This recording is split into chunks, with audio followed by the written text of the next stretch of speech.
అధికారం ఎవరికి శాశ్వతం కాదు, రేపు మొత్తం నీకు రావచ్చు అధికారం. కాబట్టి నేనేమంటానంటే ప్రజల పక్షాన్ని నిలబడకపోతే ఏదో మాయమాటలు చెప్పి అలా పై తిరిగేసి వెళ్ళిపోతే మాత్రం నీకు ఎప్పటికీ కూడా అధికారం రాదు. వాళ్ళని స్టీల్ ప్లాంట్ విషయంలో జగన్మోహన్ రెడ్డి చేసింది అదే.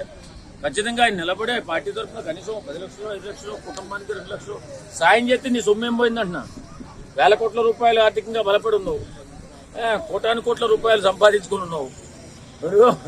కాబట్టి నేనేమన్నా ఉంటే జగన్మోహన్ రెడ్డి గారిని విమర్శించడం కాదండి, ఇది వాస్తవం చెప్తున్నా. మనం కలిగిన దాంట్లో ఆపదలో ఉన్నవాడికి సాయం చేసే బుద్ధి రావాలి అందరికీ. ఇప్పుడు 10 రూపాయలు సంపాదించుకున్నావు, 10 సంపాదించుకున్న దాంట్లో అధికంగా ఇబ్బంది పడేవాడికి ₹1 ఇస్తే నష్టమే.